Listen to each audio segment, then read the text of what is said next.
Hello, and welcome to the Chronicles of Dragonlance podcast, where we go book by book, story by story, through the vast chronicles in the Dragonlance series. With me, as always, is my good friend, Shivam. Hello. Someday that intro will actually be true. Hey, we're not that far away. We're going to be going through, pretty soon, we're going to end this book, and we're going to be in the second series. And so we'll have covered the first... Like, that is an interesting question before we go on. It's like, patrons, what do you think? Should we go and go straight into Legends, or should we stop for a minute and talk through like the short stories from the in-between books that came out? Yeah, it's an interesting idea. And if you have any thoughts about that, you can go to our Discord and tell us what you think by subscribing through patreon.com/Chronicles of Dragonlance podcast. Your support helps us actually do the show and put it on and pay for hosting and things like that. But it also gives you access to like the shows a week earlier and to our Discord, where you can let me know if we should go straight to Legends or if we should pause and read another story. Are you talking about some of the prequel stories, or? Well, either some of the prequel stories or literally the short story compilations. Got it. Like Magic of Kryn. Not Lost Chronicles, though. I feel like Lost Chronicles would be best served later on. Yeah. Because those books, for all that they're meant to be the interstitial books in these series, they really do want you to have a full knowledge of what else is happening. Because Margaret and Tracy don't really write in a way that divorces them from what they know. Yeah. But yes. But anyways, today we are starting with Chapter 8 of Book 2 of Spring Dawning. Dark Tidings. Yeah, we're coming to the very end of Book 2 finally. Precipitously moving into the grand finale of the Chronicles here. Chapter art here shows a man repairing a fishing net, and his son is pointing at something, and they appear to be on a dock with the tiniest barrel I have ever seen. It's just this cute, tiny little barrel in the corner. It's like more like a spittoon or something, or like it looks like a barrel that you would see at some like, miniature golf place attached to the pirate level or whatever. Yeah, it's very funny. Chapter opens, there's a fisherman on the beach repairing his nets. He's attracted by shouts from his young son, who's like down further on the beach. And his son is like, "There's a drowned pretty lady. There's a drowned pretty lady."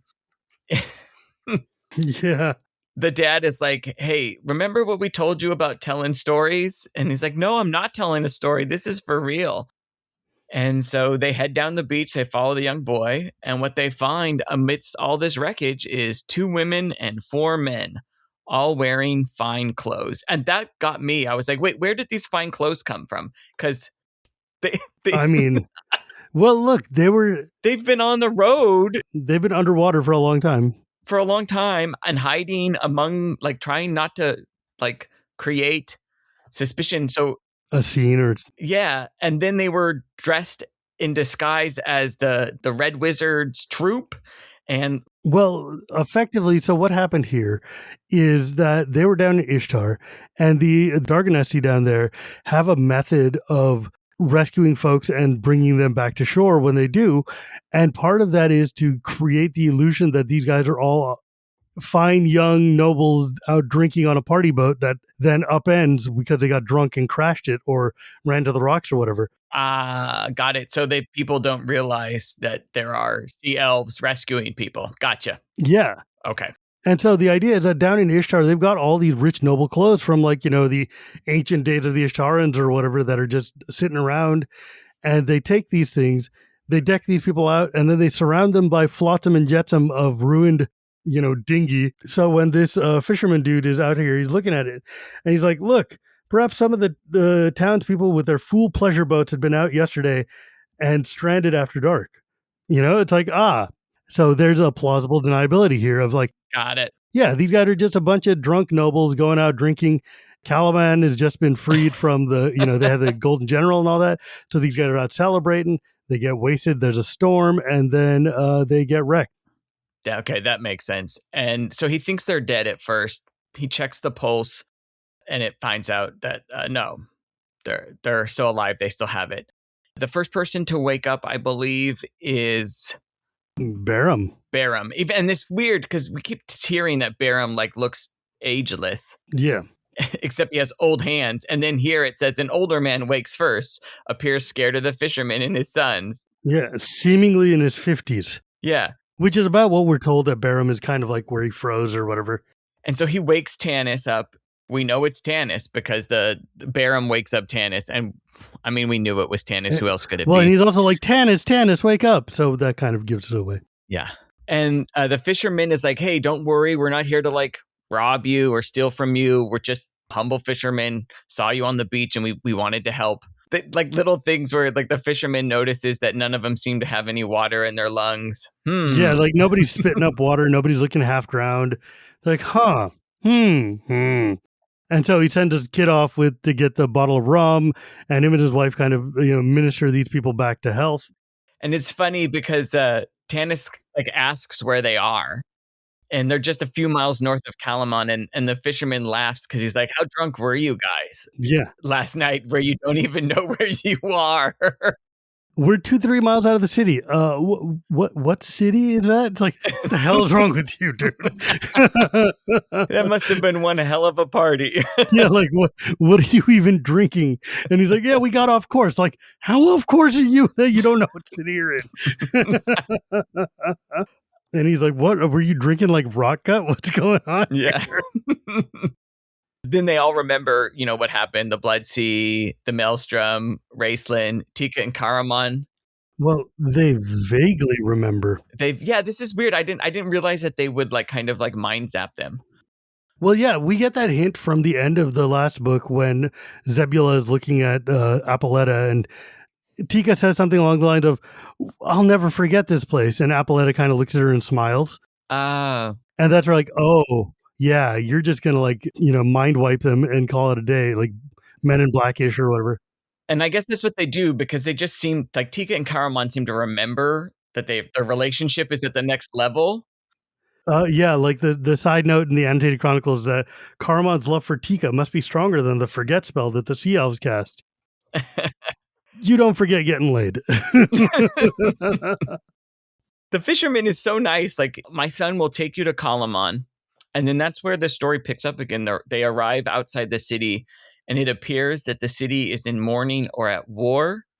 We learn through the context is that they've arrived just the day after Laurana left on her doomed rescue mission for Tanis. Yeah. So that's where the lines cross is Laurana left on Tuesday to go save Tanis.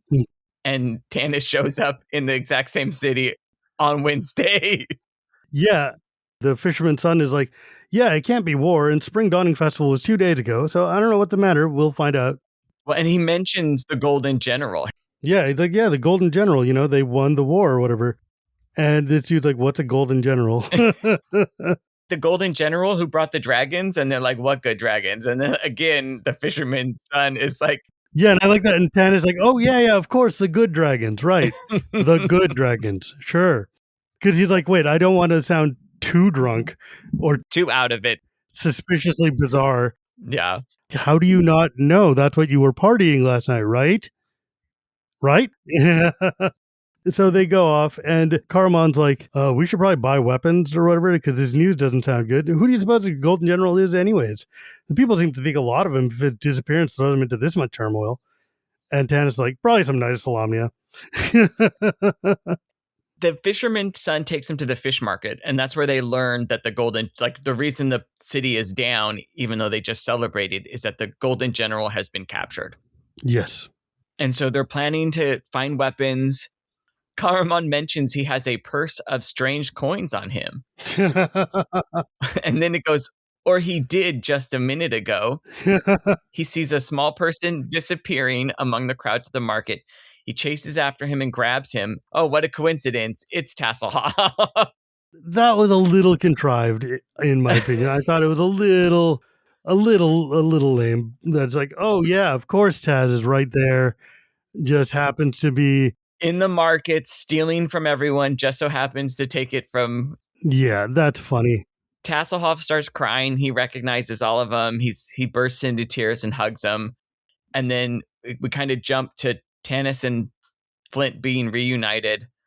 and they all catch up on what's happened to them since they originally separated all the way back in Tarsus.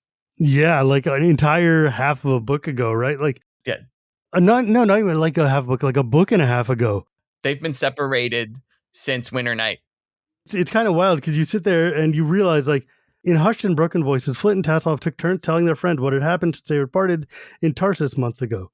One would talk until overcome, and the other would carry on the story. Thus, the companions heard of the discovery of the Dragonlances, the destruction of the Dragon Orb, and the death of Sturm. And it's like, oh, you guys missed like the entire half of the book. Yeah. That's kind of crazy sauce.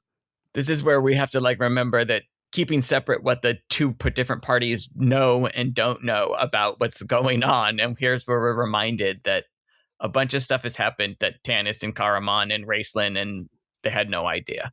Yeah, but that's kind of wild though. Yeah. And then he also learns that Laurana's gone. The reason she's gone is like because of Tanis. Yeah, it's entirely his fault.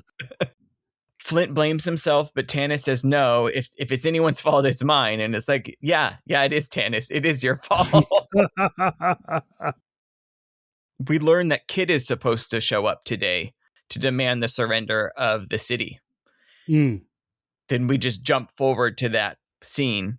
Gilthanas knew why Laurana had left, and he knew what bait Kitiara had used on his sister. When he asked Tanis coldly if it was true that he had been with the Dragon High Lord Kitiara, Tanis could not deny it. Then I hold you responsible for whatever happens to Laurana, Gilthanas said, his voice shaking in rage.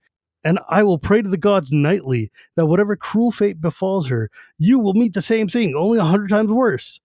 And then Tanis is like, don't you think I'd accept that if it would bring her back? And I'm like, buddy, the Martyr Olympics already ended. Let's chill here for a minute. After that, like, Gil just like refuses to talk to him after that. Like, basically he says, like, I hope you die. Like, yeah, dude, this is your fault. And Tan's like, yeah, it's my fault. It's like, yeah, well, it's still your fault. Kit shows up. She says that, here's the proof that I have Laurana captive. It's Laurana's helmet and a lock of her hair. And she says, I've taken Laurana to Takhisis. And I don't know why you would just like blurt this out, right? She's like, I have taken Laurana to the Queen of Darkness, Takhisis, who resides at Neraka. She will remain a hostage to the Queen of Darkness until Berem is turned over to her, right? Till the Green Gemstone Man is sold over. Yeah. The good dragons return to Sanction and surrender to Arrakis. Oh, yeah, that's her demand, right? Yeah, and then Gilthanas will call for the knights and all elves to lay down their arms. And then Flint is supposed to do the same thing for the dwarves. Yeah. So it's like basically we have one person, and because we have this one person, you should give up everything. Yes. But this one person is the linchpin of your entire army, right? So they're like, hey, look, and this person is also in charge of all the dragons and Dragonlances. If you want any hope, because the kid is coming from a position of higher ground here in terms of just like, I have all the cards. I have the dragons. I have your general. These are the demands we have. And like telling everybody that she's taking the general to the Dark Queen in Neraka is both like a threat and just like, it's like, I am so confident in my power that I don't even care that but she's also laying the bait out, right? Like she's straight up saying like, I also secretly need these companions and Berem to show up in Neraka. So I'm just going to openly say, this is where we're taking her because I know you guys can't resist, right? It's like literally like, hey guys, I've destroyed your army. I've taken your general. If you want her back, here are my demands. Unconditional surrender of everything. She hasn't destroyed an army. I really do think she's overplayed her hand here. The Golden General. I mean, she could. Is valuable, but I don't think I think that there are probably other generals that could have continued the war. I think what this mostly does is it lines up for the companions to head to Neraka for the final showdown. Yes. Which is funny because last episode we were freaking out about like how Apoletta knew everything about Neraka, and then you get here and then Kit just spills it again. Yeah, like, but the difference is like Apoletta knowing everything about Neraka is like a continuity error. It is weird. Right? Like that is obviously a problem. I guess you needed to put it in there to get them to go to Kalaman, but like they could have just found out about Neraka right here with Kit and then been like, oh, well, we're going to go rescue her. Yeah. And it would have served the same purpose. Right. I don't know. That feels like an added on scene to just kind of make it clear. It doesn't feel like it is natural to the story. I think Weiss and Nickman might have felt that they painted themselves into a corner and needed to just put something into someone's mouth. Yeah. To get them to have this. But like right here though, if they land in Kalaman, then they hear the Gold General they hear Kit come out and say like, hey, we took your target and brought her to this place, which also has your bigger target. That seems like an exact perfect kind of place to do it in story, in continuity. But like, yeah, I think you might be right. Kit might. I guess they wanted to make it a closer link in the fact that Berem comes from the same place around Neraka. Yeah. So they're painting the fact that like, well, I guess that was the upside. I think that was the real thing, is that like getting Berem to actually talk, and tell his story and get more understanding of like why he perhaps needs to be there. Yes. And it can't just be Tanis and company going to Neraka to rescue Laurana. Like they kind of need to take Berem with them, because for some reason where he grew up is right next to where this secret temple is, and now where the queen is. So yes. And for, like you said, for Appalata to say those words, like, well, now that you have him, does that mean you won? Yeah. There's something about this guy that is so important. Yeah, but it's also really funny. The way she said it just kind of like puts it kind of very starkly like, hey, dude. I mean, and that's like a thing I'm sure the readers are probably also like, you got him. They want him. Are we good? At the same time, though, I think Kit also had just a level of arrogance and a level of just cockiness, which might also be why she's like, I'm just going to tell you because I don't. First off, she also doesn't think the companions are there, right? She doesn't think that the heroes are there. She knows that Flint and Taz are there. She knows that Gilthanas is there, but she doesn't know that like Tanis and Karaman, Raistlin, whatever. Yeah, she thinks Tanis is dead. Yeah. The realistic thing is that she was trying to grab him, but he fell into the Blood Sea. So, like, obviously he's dead. Yeah. She's pretty confident that whoever's left is not going to be as good of a general as Laurana was. Like that Gilthanas or Flint or whatever are not going to have the kind of pull that Laurana did. And she's not wrong. And she doesn't feel like she has to worry about Tanis and Karaman coming after her. So I guess there's that. She doesn't care who hears her because there's nobody who can hear her who can do anything about it. And she's coming off of, she just kidnapped Laurana. Like, that's a big, big win. And also she just like showed her boss that really he's not her boss because she's got a Death Knight in her pocket. Yes. Lord Arrakis came to kill her. Yeah. And she's changed like, his mind, actually, right? you can't do that. And even though he said like, oh, if this time fails, I'm going to get you. It's like, no, you can say those words, but as long as I have. Yeah, as long as Lord Soth is just hanging out, he's like, what are you going to do about it? And the answer is die, I guess. There's not much you can do to me as long as Lord Soth is protecting me. Kit probably hasn't asked herself why Lord Thoth cares about her so much and is protecting her so much. That's probably something she should look into. Yeah, I feel like that is more foresight than Kit is normally accustomed to doing. Yeah, I think the combination of Kit and the Dark Queen basically being like, yeah, Kit doesn't care who hears her because she thinks she's got the upper hand, and the Dark Queen just wants Everman and like the knights and stuff to sit down. It's a perfect storm right there. And also the trope of just throwing the helmet down and the lock of hair and everything is like classic villain stuff. So it's like, it's fine. Well, I think she probably knows they're not going to accept it. Yeah. And they don't, right? Gilthanas refuses. He says, hey, I don't know who this Berem is, nor can I speak for my people or the dragons. And then Kit says, well, you have 3 weeks to meet these demands. If not, I'll return and I'll lay Laurana's head upon the plains outside the city. Yeah. And then she leaves. And they all look down at the helm and the red ribbons and everything. I totally forgot these were in the book.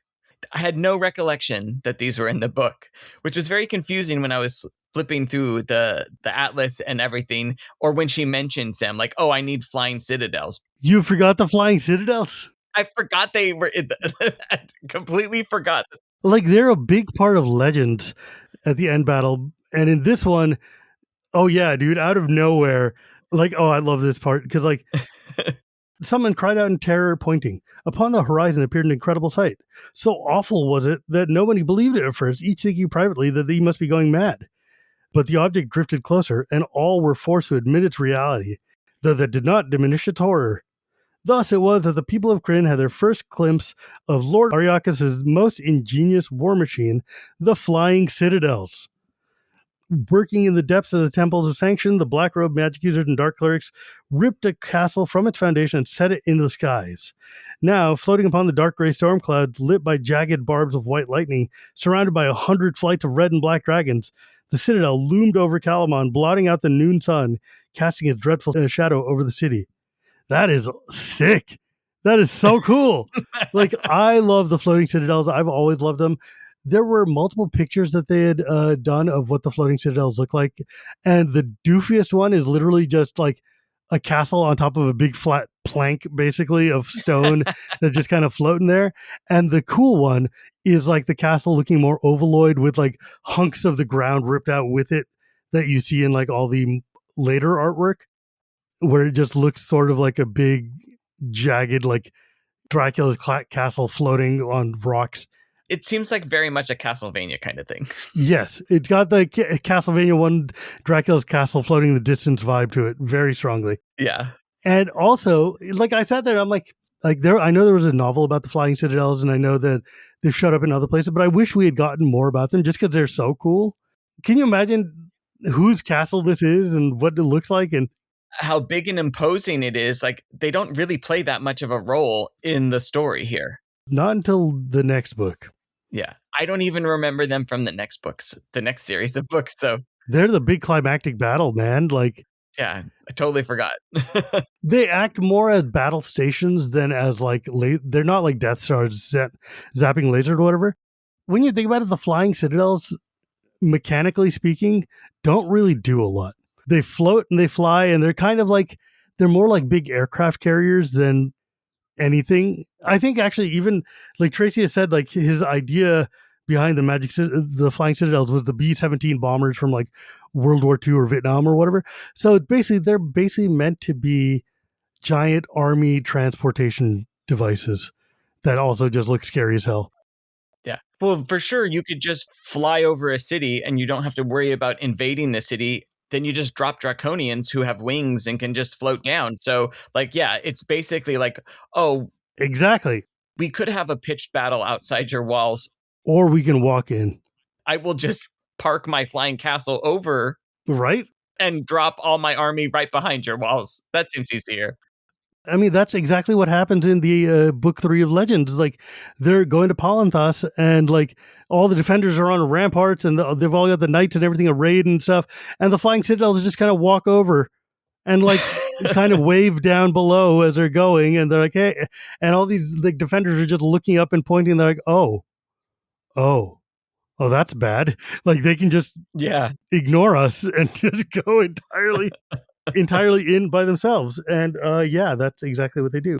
This is a neat thing we learn here, though, because there's dragon fear, right? There's hundreds of flights and the people in Kalaman are running away, but the companions don't. And we learn here that the effects of dragon fear can wear off eventually, right? I guess just like anything. Well, yeah, they only last for a little bit of time, yeah. It's not as powerful against them. Like, they've built up a resistance. I think the implication is they made their saving throw. Oh, I thought like, because it's happened so much. Yeah. Just like the first time you go on a roller coaster ride, it can be really scary. And then the next time it's not, until eventually you're like, oh, this is boring. Normally I would say, yes, you were right. However, because this is a magically induced sphere. Yeah. Like, this is part of their physiology. That's like fear that is generated through their own magical emanations. It's not something you can just build an immunity to. But these guys have fought so many dragons that they effectively have bonuses to their saving throws against fear, because they're just like, well, in the course of leveling up, because you triumphed over this and that, you have now gained like +2 saves versus dragon fear or something. Also, secretly, the author is going, we're about to go into a place full of dragons, and it would be really annoying if I have to write. And this time they were quaking in fear. 10 feet later, oh no, they're quaking in fear again. 35 feet later, okay, well, I guess they're still scared. After a while, it's just like, they're good. Yeah. They've been feared. They're not like the normal humans. They're protected. Okay, fine. This is where Tanis has this like moment of clarity, right? He seems calm despite everything, and he tells them, "I'm going to Neraka," and he says, "I am taking Berem with him." Yeah, and Berem's like, I beg the hell your pardon. And Berem tries to bolt. Kalaman grabs him and says, like, "Where are you going?" And then Tanis tells Berem, "Hey, you can come with me, or I will hand you over to Gilthanas." Yeah, the Elf Lord loves his sister a lot. Yeah, he's not going to have any compunctions about this, buddy. He's going to be like, "Oh, you're the Everman? Done and done. Bye." Berem says, "Okay, I'll go with you." And then Tanis tries to refuse the rest of them from coming, and they all refuse. Goldmoon says it's the work of the gods that they're all reunited. And then there's this little thing from Taz going like, "Besides, think how much trouble you'd get in without me." Yes, Classic Taz right there. exactly. And that is how the chapter ends. Yeah, it's a short one, but it's a good setup segue into the end of this chapter and leading into the next book. Yeah. But before we get to chapter 9, A Single Candle, we want to thank everyone for being a listener. And if you'd like to support the podcast, you can give us a positive review wherever you listen to us, and you can contribute at our Patreon page. As Shivam mentioned at the top of the podcast, benefits include seeing the show notes, getting the podcast a week earlier, and some others. The details you can find at patreon.com/Chronicles of Dragonlance podcast. One of those perks is having your name read out during the podcast if you pledge at $5 or above. And so thank you to the following patrons: Alexander Louis, Nicholas Campo, Swardango, Chris Andrew, John Molino Jr., Jane Newolf, Andrew Arsenal, Todd Fisher, Iskender Bilge, Matthew Williams, Kevin Dawn, Eric Schold, Robert Fisher, Scott Williams, The Nine Duncan, Ilya Tulloch, Adam Squires, Diana D., Jamie Gerber, Fiend Folio, Randy Burns, Kate Roy, our favorite Death Knight, Lord Soth, Glenn Maloney, Aqua Buddha, Brandon Brown, Melissa Gruhagen, Joheem Lee, Paresh Patel, and Peter Laboris. Thank you all so much. That's so many people. Oh, also, I said that you can catch the podcast at anywhere. The podcast is now also on YouTube. It's all been uploaded, and so we'll be maintaining. There's no video there yet, but you can. All the episodes are now on YouTube. That's exciting. That took me way too long to figure out, but I figured it out. Well done. Well done. Okay, chapter 9, A Single Candle. All right. So here we are in Kalaman. The Dark Lady has basically issued her 3-week ultimatum and parked the ship outside, which is so clever because it's just like she could have just said her thing and left and everybody would be like, fine, go away. But parking the Citadel just above the city walls with all the dragon and everything kind of puts a real timer on what's going on here. The mayor of Kalaman, the Lord of Mayor or whatever, declared a state of war. It says like everything is closed, all the taverns are closed, nobody gets to leave. All of the people in the farming villages and the fishing villages surrounding town have to come into the walls. And I'm like, okay, that's very clever. That's very smart to just actually like bring in everybody. And like, that's like traditional siege war in the Middle Ages type of thing of just like bring in all the farmers, bring in all the everybody, put them into the town and let them protect themselves. And hope you don't have a cholera outbreak. Right, effectively. And then basically like the nobles and stuff are like, what the hell? We don't need to do this. And Tanis and Gilthanas together join forces and they're like, no, if you don't, Tarsus. And they're like, yeah, that sounds bad. We will do what you say then. And then we realize that no one in the city is really up to commanding the armies. There must have been like an extreme amount of peace for like every major city not even to have a standing army or to have any kind of its own like.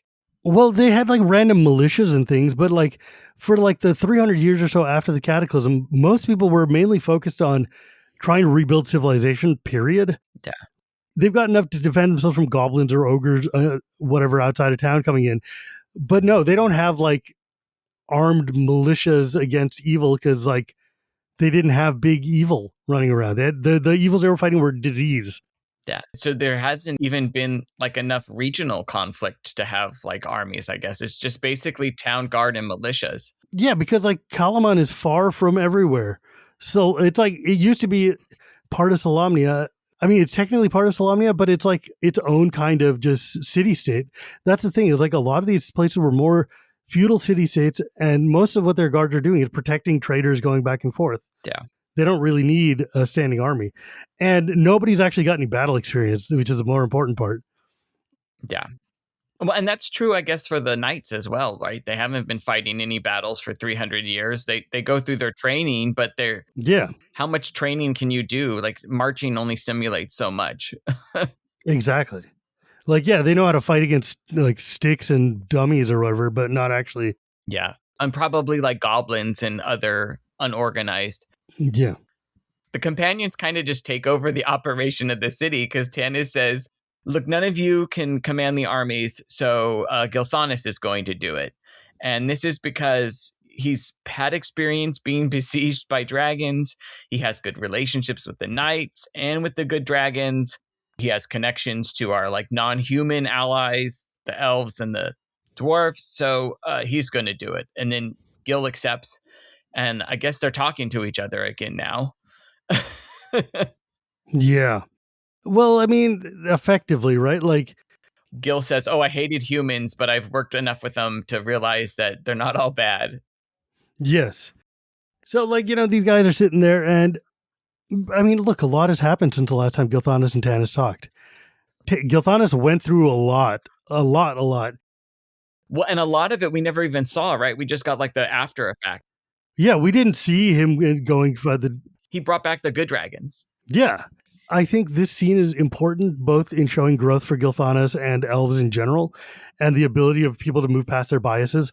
And also just because, like, Gilthanas and Tanis did grow up together. They were raised as siblings. So this is like really like important reconciliation moment. Like, I love this. Like, Gilthanas sits there and says, like, look, man, I want to tell you I'm sorry about what I said this morning. It's like, and no, Tanis, don't leave. Hear me out. This isn't easy for me. And Gilthanas paused for a moment. I've learned a great deal, Tanis, about myself. These lessons have been hard ones. I forgot them when I heard about Laurana. I was angry and frightened and I wanted to hit somebody. You were the closest target. What Laurana did, she did out of love for you. I'm learning about love too, Tanis. Or I'm trying to learn. His voice was bitter. Mostly I'm learning about pain, but that's my problem. Jesus. I think this is a big deal note that Gil and Tanis are talking.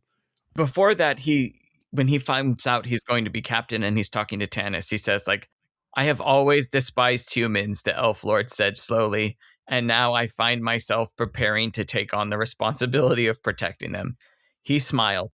It is a good feeling, he added softly. Yeah, I know, right? Like, it's cool. Gilthanas says, like, you're going to Neraka, aren't you? And Tanis is like, yeah. And your friends are coming? And he's like, they all want to come, but only some of them are. And then Gilthanas has the moment where he says, I'm learning about love. I'm learning about pain. I know what Laurana did was for love. And, in my head, Gil's having such a big moment here where he's like, oh, humans aren't all bad. People do things that normally they wouldn't do or are not very smart out of love. But like he can't seem to connect this to his own problems with Silvara. He'd have a lot less pain over his relationship with the dragon he loves if he could take these lessons he seems to have learned in these isolated areas and apply them to his life a little more. Yeah. I don't know. I found it a charming scene. It is charming. And like he says, he's at the end of it, he said, Tanis' hands closed over Gilthanas. He shook his head. He wanted to believe. It sounded wonderful, beautiful, just like tales of dragons. As a child, he'd wanted to believe in dragons too. Sighing, he walked away from the elf lord. His hand was on the doorknob when Gilthanas spoke again. Farewell, brother. Yeah, I love that. They're reconciled. The thing that Tanis wants to believe in here is that Gil said, like, hey, I don't think things that come from love can go bad. Yeah. But like that's the core message of Dragonlance, right? Like, so it is a little bit of Hickman beating this drum here of being like, love overcomes all and this and that, the other thing. And like, to be fair, that's the point of the series. Like that is the point of the series. And so sometimes you do need to have the blunt nail hit on the head by the blunt hammer. Fair and fine. It's like I've been reading this series to my son at night at bedtime. I'm realizing and I'm remembering that as cliche as some of these things sound to us, to like a 12-year-old, this is like the first time you're getting some of these concepts. And it's important sometimes to just be very direct about what you're talking about. Yeah, for a young reader, none of this is a trope. Yeah. If this is the first fantasy book you've ever picked up, and like, oh, I mean, so Yeah.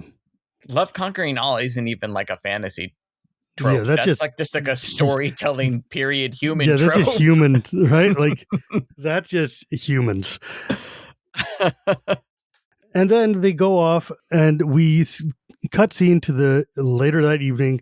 The companions meeting at the wall where Tasselhoff first snuck out of town, and like we get the note that Gilthanas could have just opened the door and let them go out the front, but we know the companions like to go out the back. That's just what they do. We go out through the kitchen, right? And yeah, but like they're like, look, the less people that know we're here and we're leaving, the better. And so they're just hanging around. They see the Citadel hanging in the sky, and like, yeah, that seems bad. And they're about to leave when there are like 5 brass dragons who are waiting for them. And Taz is like, "Is it time?" And Tan's like, "Yeah, for some of us." And then he goes and looks at Riverwind, and Riverwind's like very focused on the mission and stuff. And then he realizes what Tanis just said, and then he's really upset about it. He's like, "What the hell do you mean I have to stay?" Tanis says nothing. He simply shifts his gaze to Gold Moon, pregnant Gold Moon. yeah. And Riverwind's like, "God damn it. Okay, fine." This is also a little bit of the authors are like, look, the party is too unwieldy. We need to have less people in Neraka. Some of y'all have to stay here. And so, like, your work is done here, my friend, Tana said. You've walked Winter's path far enough. Here, our roads separate. Ours leads into a bleak desert. Yours wends its way through green and blossoming trees. You have a responsibility to the son or daughter you're bringing into the world. He put his hand on Goldmoon's shoulder now, drawing her near, seeing her about to protest. The baby will be born in autumn, Tanis said softly, when the Valenwoods are red and golden. Don't cry, my dear. He gathered Goldmoon into his arms. The Valenwoods will grow again, and you will take the young warrior or the young maiden into solace, and you will tell them a story of 2 people who loved each other so much that they brought hope into a world of dragons. If that wasn't the summary of the entirety of Dragonlance, I don't know what is, right?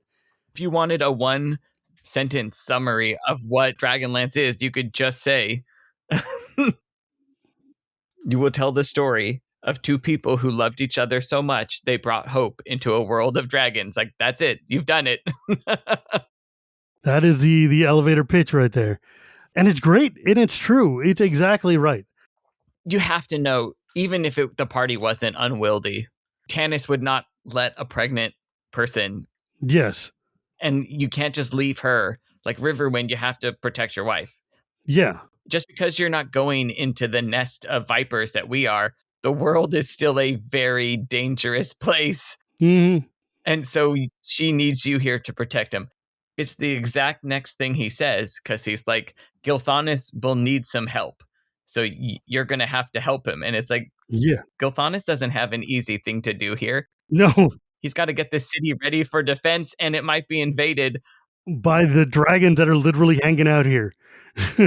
Tanis and company have 3 weeks to hoof it halfway across the continent, sneak into a temple, and do whatever it is they're going to do before Kalaman is destroyed or invaded by the dragon armies.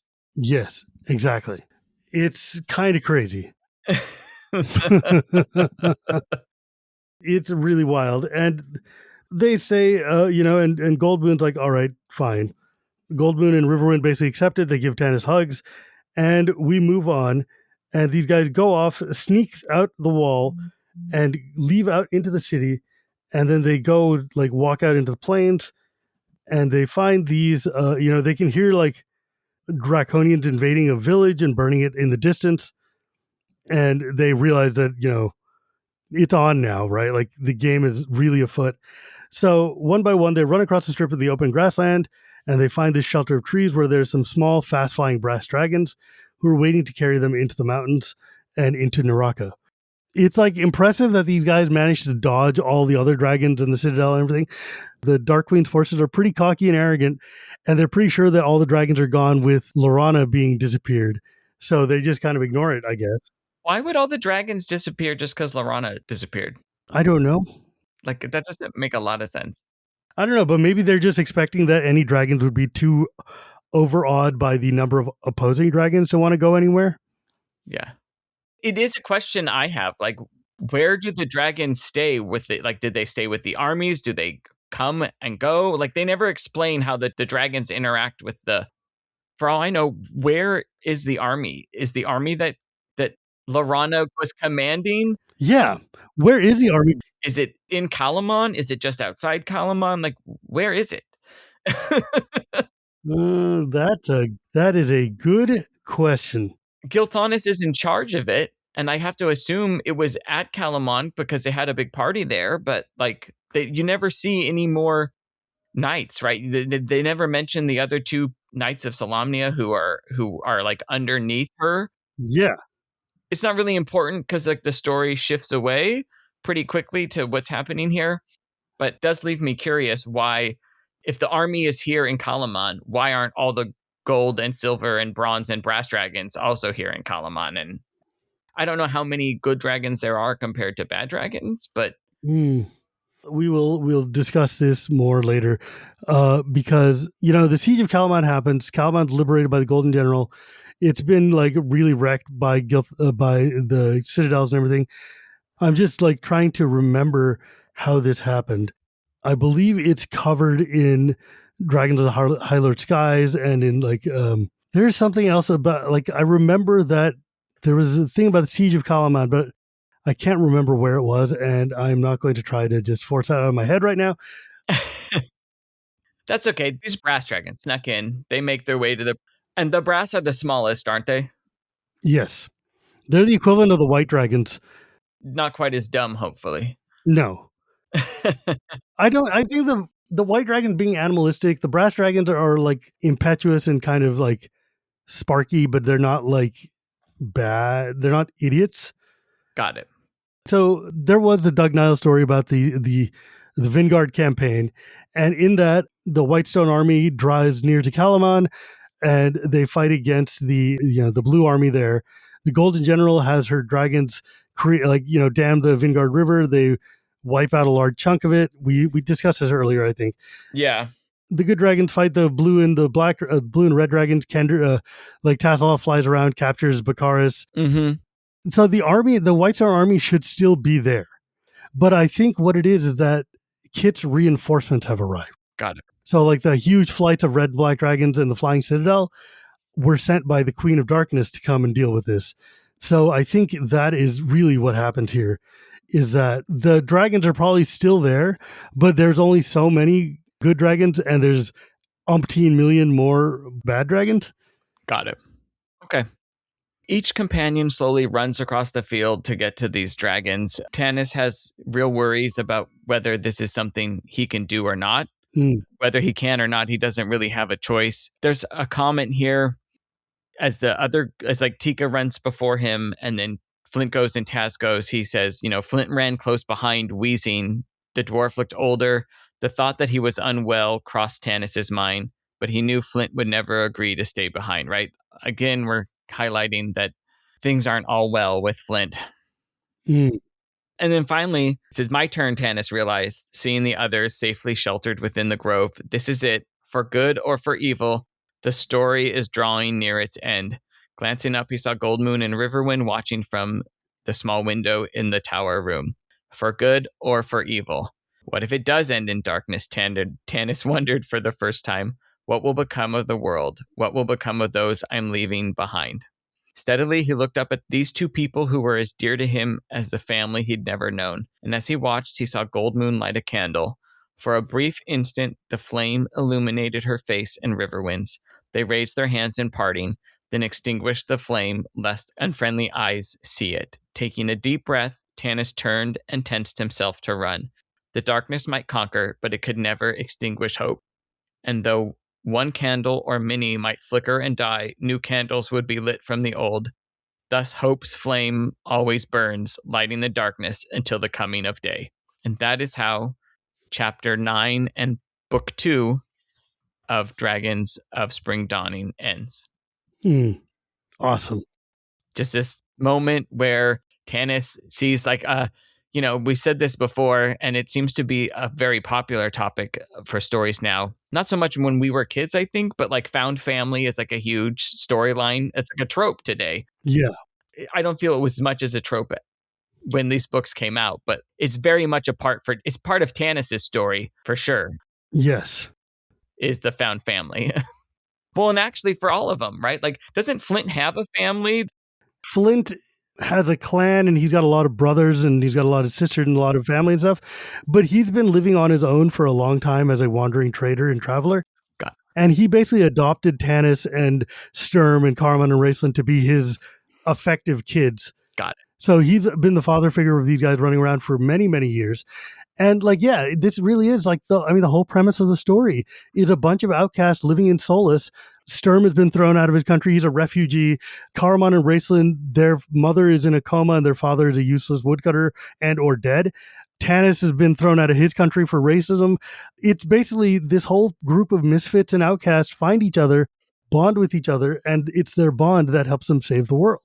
That is the whole story. This matters a lot to him that he's making sure some parts of his family are still going to be safe outside of this war.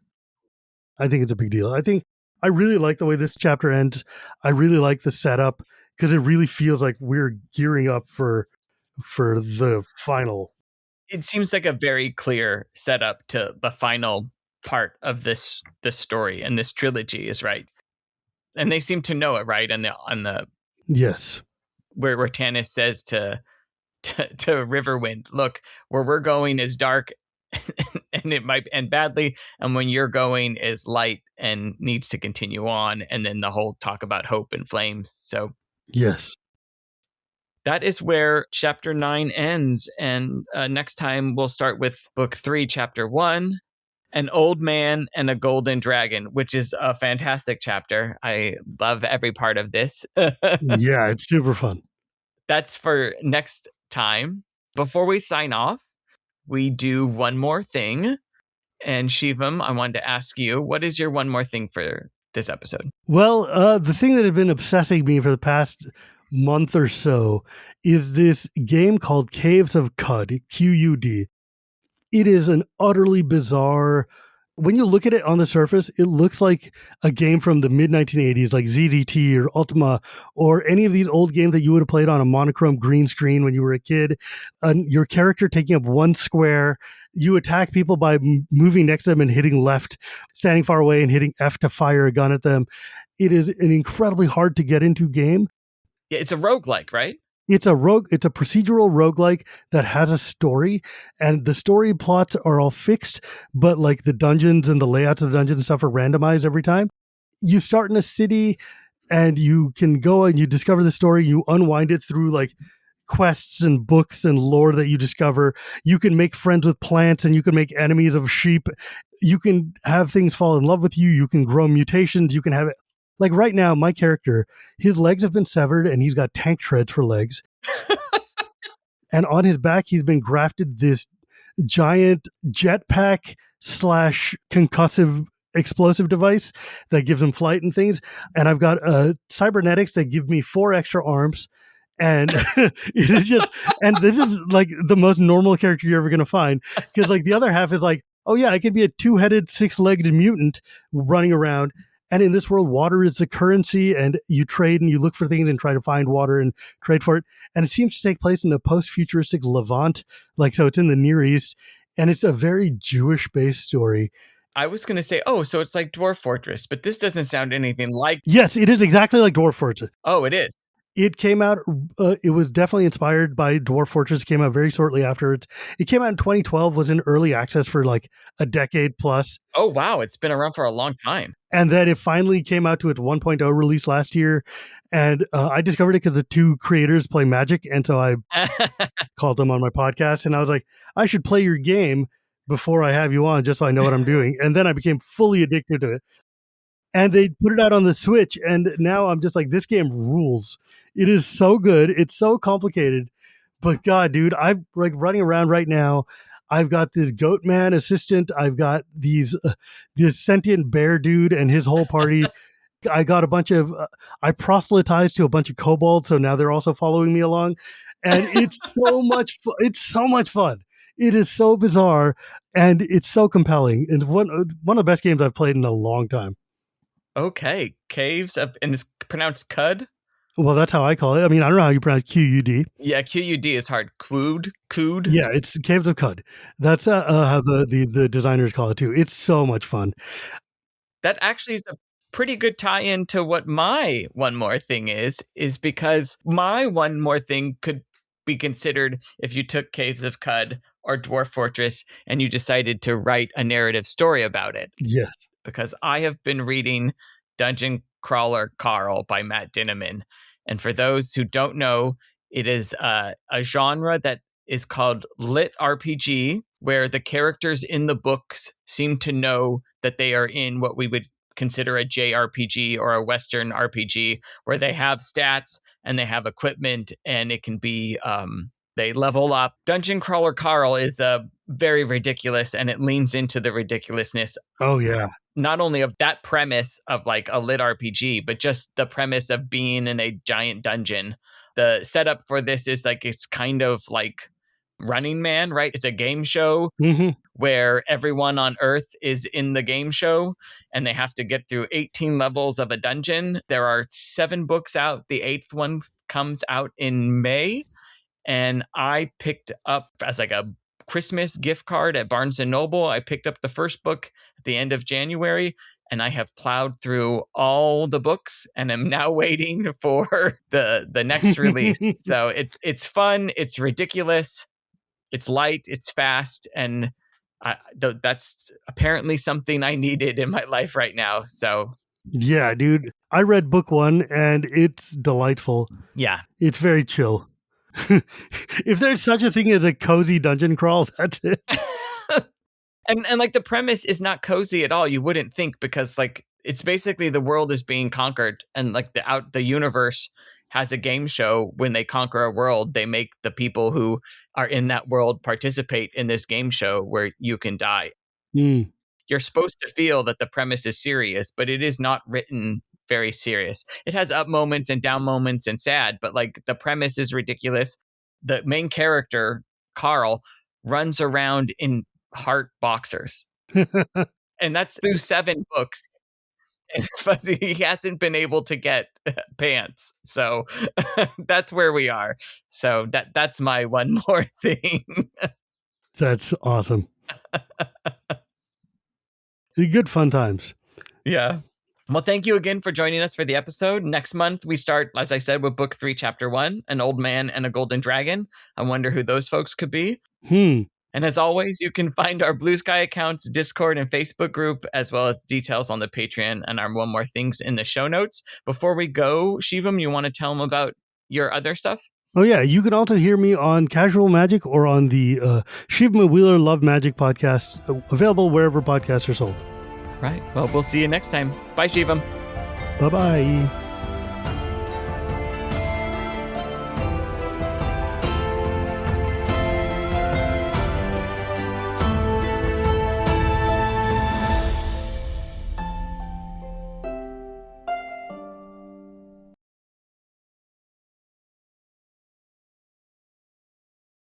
Okay. I can't trust the thingamajigger here because you look real big and mine looks real tiny. So I'm going to trust you. I don't trust it either. I'm doing single clicks here. That still took Tulu. Man. Like, and they sit and... I'm sorry, I lost my train of thought entirely. like, it's exact. Yeah. The brass dragons.